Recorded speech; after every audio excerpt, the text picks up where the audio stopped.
Morning, welcome back a new blog. আশা করি তোমরা সকলেই ভালো আছো, আমরা খুব ভালো আছি। তো চলো আজকে ডেটা স্টার্ট করা যাক।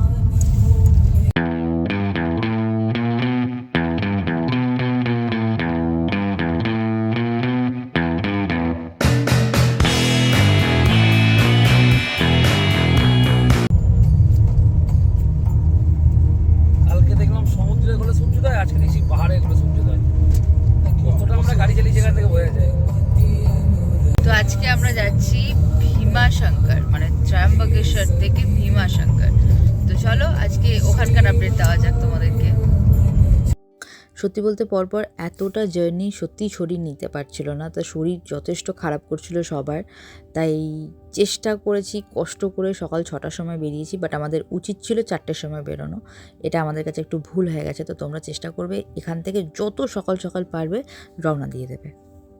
আর যদি তোমরা পাবলিক ট্রান্সপোর্টে ট্রাভেল করো তাহলে হাতে অবশ্যই এক্সট্রা 2 ঘন্টা রাখবে।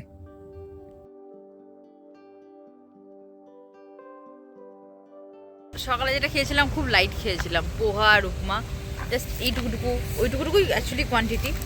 তো ওইটুকু খেয়ে বেরিয়ে গেছিলাম। এখন এখানে আরেকবার খেলাম চাবি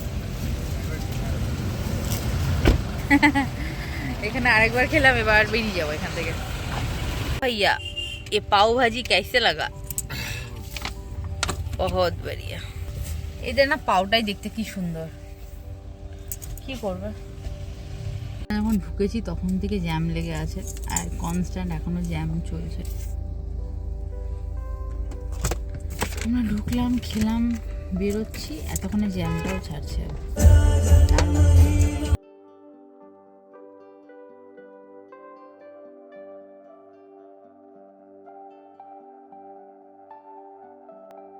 প্রত্যেকটা জ্যোতির্লিঙ্গ পৌঁছে যাওয়ার আনন্দ থেকে পৌঁছে যাব বা জার্নি, সেটা আমার কাছে সবথেকে বেশি মনোরম এবং ভালো লেগেছে। তার কারণ প্রত্যেকটা জায়গায় পৌঁছে গেলে সে আনন্দটা তো তৎক্ষণাৎ শেষ হয়েই যায়। আর সত্যি তো আমরা সেখানে প্রত্যেকটা জায়গা পৌঁছে গেছি, জাস্ট ঘুরেছি, ফিরে চলে এসেছি। তো ত্রয়ম্বকেশ্বর যখন আমরা রাত্রিবেলায় উঠেছিলাম, রাস্তাটা ঠিক এভাবেই পাহাড়ি রাস্তা ছিল। খুব খারাপ লেগেছিল, কারণ রাত্রিবেলার ওই রাস্তাটাকে আর না আমরা দেখতে পাইনি, 2 চোখ ভরে অনুভব করতে পারিনি। কিন্তু ভীমাশঙ্করে সেটা একদম সম্ভব হয়েছে, কারণ এখানে আমরা একদম বেলায় গেছিলাম। হ্যাঁ, যদিও আমাদের জ্যামের জন্য অনেকটাই দেরি হয়েছিল, কিন্তু এই যে দিনের বেলা এই ভিউটা উপভোগ করা, এটার জন্যই তোমাদেরকে বলবো তোমরা মাস্ট দিনের বেলা জার্নি করো। প্রত্যেকটা জায়গা বাট কি বলবো, দেখে তোমরা মুগ্ধ হয়ে যাবে, এত সুন্দর সুন্দর জায়গাগুলো। ভীমাশঙ্কর ঢোকার অনেকটা আগেই এরকমভাবে একটা টিকিট কাটা হবে ট্যুরিস্টদের জন্য। এটা সম্পূর্ণ ভাঁওতাবাজি, এটা ডুপ্লিসিটি, এটা না কাটলেও চলে। বাট আমরা যারা যাই তারা সত্যিই জানি না বলে এখানে 50 টাকা দিয়ে ফেলেছি। তো চেষ্টা করবে এখানে প্রোটেস্ট করার। আমরা তো জানতাম না, আর আমরা এখানে কোনো রিসার্চ করে যাইনি, যার জন্য আমাদের কোনো নলেজ ছিল না। আর রাস্তাটা ভাই এতটা সুন্দর, তোমরা জাস্ট চোখ সরাতে পারবে না। আমরা ক্যামেরা স্ট্যান্ড বাই করে জাস্ট রাস্তাটা এনজয় করছিলাম। তো যেটা বলার সেটা হচ্ছে কি, এখানে অনেকগুলো পার্কিং লট আছে, আই থিঙ্ক 6-7 পর্যন্ত আছে। চেষ্টা করবে 1 নম্বরে যাওয়ার। 1 নম্বর থেকে মন্দিরের দূরত্বটা হচ্ছে মাত্র 1 কিলোমিটার। ওই 1 কিলোমিটার তোমাকে হাঁটতেই হবে। যারা হাঁটার জন্য ক্যাপেবল নয় তারা আই থিঙ্ক, আমার মনে হয় নিজেদের কিছু একটা ব্যবস্থা করে আসাই বেটার। কিন্তু ওই 1 কিলোমিটার হাঁটতেই হবে, বাধ্যতামূলক। গভর্নমেন্টের যদি উচ্চপদস্থ কোনো কেউ থেকে থাকেন তাহলে তাদের জন্য স্পেশাল কিছু সুবিধা রয়েছে, তো সেটা আপনি নিতে পারেন। সকাল 6টায় বেরিয়েছি, এখন 1টা বাজে। আমরা ভীমাশঙ্কর থেকে 1 কিলোমিটার দূরে পার্কিং করেছি। এবার এটা আরও তাড়াতাড়ি পৌঁছাতাম, মাঝখানে যেহেতু প্রায় 2 ঘন্টার কাছাকাছি জ্যাম ছিল, তো কিছু করার নেই আমাদের। এখন চাপ হয়ে গেছে স্নান করার নিয়ে। দেখা যাক কী ব্যবস্থা করা যায়, কারণ আমরা এখানে দর্শন করেই বেরিয়ে চলে যাব। আমরা আজকেই কৃষ্ণেশ্বরের জন্য বেরিয়ে যাব, কারণ আমাদের হাতে আর বেশি সময় নেই। দেখা যাক কী করা যায়। আমরা রেডি হয়ে গেছি, এখন আমরা চললাম ভীমাশঙ্করের উদ্দেশ্যে। সরি ফর মাই গলা আমার ভাঙতে শুরু করেছে, কারণ এখানে মৌসুম লাগাতার চেঞ্জ হচ্ছে। তার জন্য মোটামুটি যা প্রিকশনস নেওয়ার নিয়েছি, তাও শরীরটা একটু খারাপ করছে।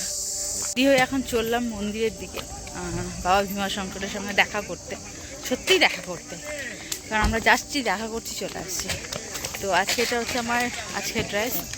এই যে অভিজিৎ আর ভাই এই যে হাঁটছে। মন্দির থেকে প্রায় 1 কিলোমিটার আগে পার্কিং, এইটুকু কিন্তু হেঁটে যেতে হবে। আর বলে দিই যেখানে পার্কিং, মানে 1 নম্বর পার্কিংয়ে, পার্কিং লটে পার্কিং করবে, ওখানে স্নান, বাথরুম সমস্ত কিছু অপশান আছে। তো কোনো প্রবলেম, 500 টাকা নেবে, 500 টাকা নিয়েছে, স্নান টান আরামসে হয়ে যাবে, যথেষ্ট ভালো। কিন্তু ভিডিও অ্যালাউ নেই। যতগুলো জ্যোতির্লিঙ্গ এখনও পর্যন্ত আমরা ভিজিট করেছি, সবথেকে কম থাকার জায়গা এবং খাওয়ার অপশন এই ভীমাশঙ্করে পাবে। ভীমাশঙ্করে দিনে দিনে যে এসছি আমরা, এই যে চারদিকটা দেখাতে পাচ্ছি কতটা ফাঁকা ফাঁকা। রাত্রে নাকি এই জায়গাটা পুরা সুনসান হয়ে যায়। তো রাতে দর্শন আমি বলবো না করার জন্য, মানে যদি কপালে থাকে তো কিছু করার নেই, বাট ঠিক আছে, চেষ্টা করবে দিনে দিনে ভিজিট করার, তাহলে এই সুন্দর সুন্দর জায়গাগুলো দেখতে পাবে। এই মুহূর্তে আমি আর আমার ভাই হাঁটছিলাম। অভিজিৎ কিন্তু অনেকক্ষণ আগে গিয়ে লাইনে দাঁড়িয়ে পড়েছিল, আমাদেরকে বারবার ফোন করছিল যে কোথায়, আমরা অনেকটা লেট হচ্ছি। তো আমরা এখন নিচে যাচ্ছি যেখানে অভিজিৎ আছে।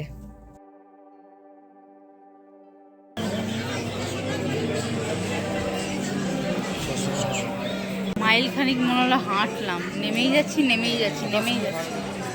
ওঠার সময় আমি গুনে দেখবো যে কতগুলো সিঁড়ি আছে, মানে প্রচুর সিঁড়ি আছে। এখন আমরা লাইনে দাঁড়িয়ে আছি।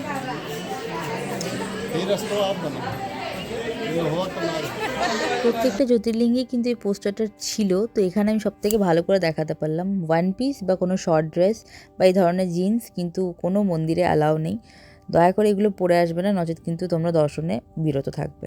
আগের ব্লগগুলো তোমাদেরকে বলেছি ভিআইপি লাইনের জন্য, আমরা এখানে লাইন বুঝে ভাই ভিআইপি কাটিনি, যথেষ্ট ফাঁকা ফাঁকা ছিল। আর এখানে মন দিয়ে নামামি সমীশা শুনছিলাম, তো তোমরাও শোনো।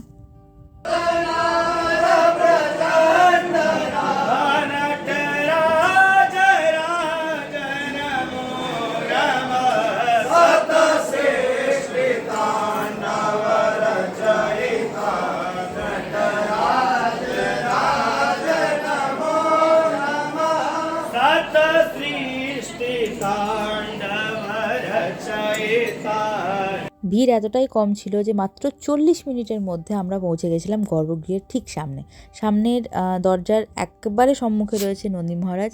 আর এটা হচ্ছে সেই গর্ভগৃহ ভীমাশঙ্করের। তো ভিতরে তো ফোন অ্যালাউ নেই, বাট গর্ভগৃহের সামনের ঠিক ওপরে একটা আয়না রয়েছে, সেদিক থেকেও কিন্তু আরতি টারতি দর্শন করা হয়। আরতির সময় ভিতরে কাউকে অ্যালাউ করা হয় না। আর এখানে কিন্তু স্পর্শ দর্শন এখনও রয়েছে, জানি না কতদিন থাকবে, তাড়াতাড়ি প্ল্যান করো যাতে তোমরাও বাবাকে ছুঁয়ে দর্শন করতে পারো। তো চলো এবার বেরোনো যাক।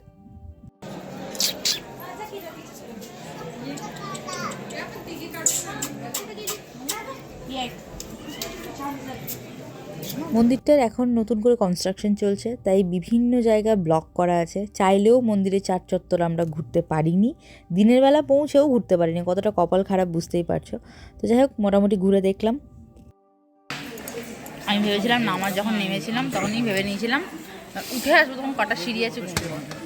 এখনও পর্যন্ত যে সিঁড়িটা বসে আছে 116 নম্বর সিঁড়ি। নিম্বু পানি অর্ডার করেছি। আর এই যে এরা, যদি পায়ের ক্ষমতা না থাকে তাহলে ভাই ভীমাশঙ্কর স্কিপ করে দাও। প্রচুর পরিমাণে হাঁটতে হয়, মানে দেখতে পেলে কতটা হাঁটলাম। আর এটা একটা নতুন ফলের সাথে আলাপ হলো, মানে পরিচয় হলো, যেটা হচ্ছে রামফল। শ্রী রামচন্দ্র যখন বনবাসে ছিলেন তখন এই ফল নাকি উনি খেতেন। 214টা সিঁড়ি রয়েছে, হ্যাঁ সমতল সিঁড়ি, কিন্তু সিঁড়িতে হাঁটতে আমার অবস্থা কেরোসিন হয়ে গেছে। কিছু খেতে হবে যে খালাই ঢালছি না, খেয়ে দিয়ে ভীমকুণ্ড যাবো, একদম বেরিয়ে যাবো। আজকের সঙ্গী প্রত্যেক দিন নতুন করে নতুনভাবে একজন করে পাবোই, এটা হচ্ছে আজকের।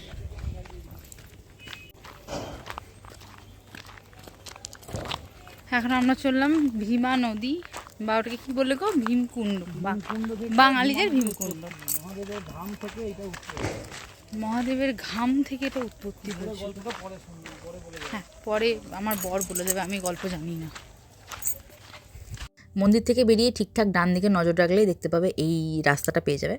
এবার গল্পটা বলি, সেটা হচ্ছে মহাদেব এখানে কোন এক রাক্ষসের সাথে যুদ্ধ হয়েছিল এবং তার মাঝে উনি রেস্ট নিচ্ছিলেন বা শেষে রেস্ট নিচ্ছিলেন, তো ওনার এক ফোঁটা ঘাম পড়ে এই কুণ্ড সৃষ্টি হয়। তো এটাই ভীমকুণ্ড নামে খ্যাত। এই রাস্তা ধরে, মানে মন্দিরের পাশের রাস্তা ধরে আমরা এলাম। এবার এই রাস্তা ধরে যাব। এই রাস্তাটা এখন কনস্ট্রাকশন চলছে। হিন্দিতে কি লেখা আছে বলো দেখিনি।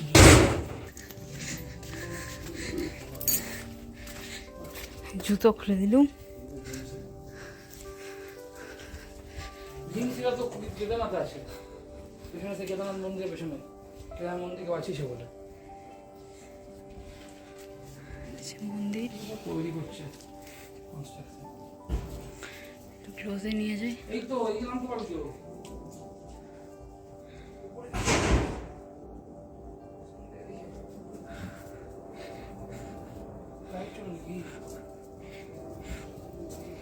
নিচে নেমে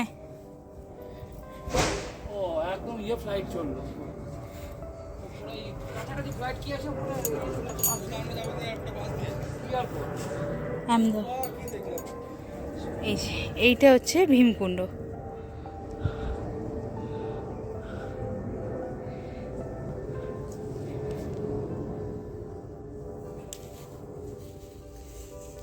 আমার রাস্তা আছে, আমি ওই জন্য ভয় পেয়ে গেলাম। ও আমাকে পেতে সুইসাইড করবেই। পা দিচ্ছ কেন? পেছনে চলে, ওকে পা দেয় নাকি?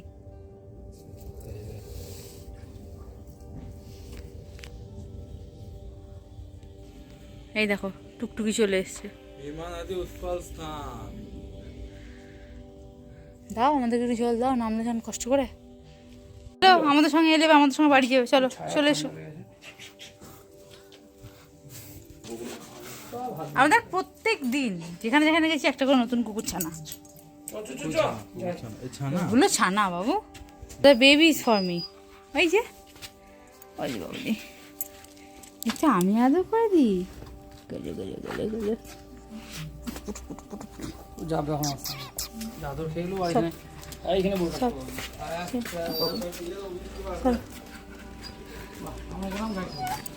হ্যাঁ হ্যাঁ হবে হবে হবে হবে।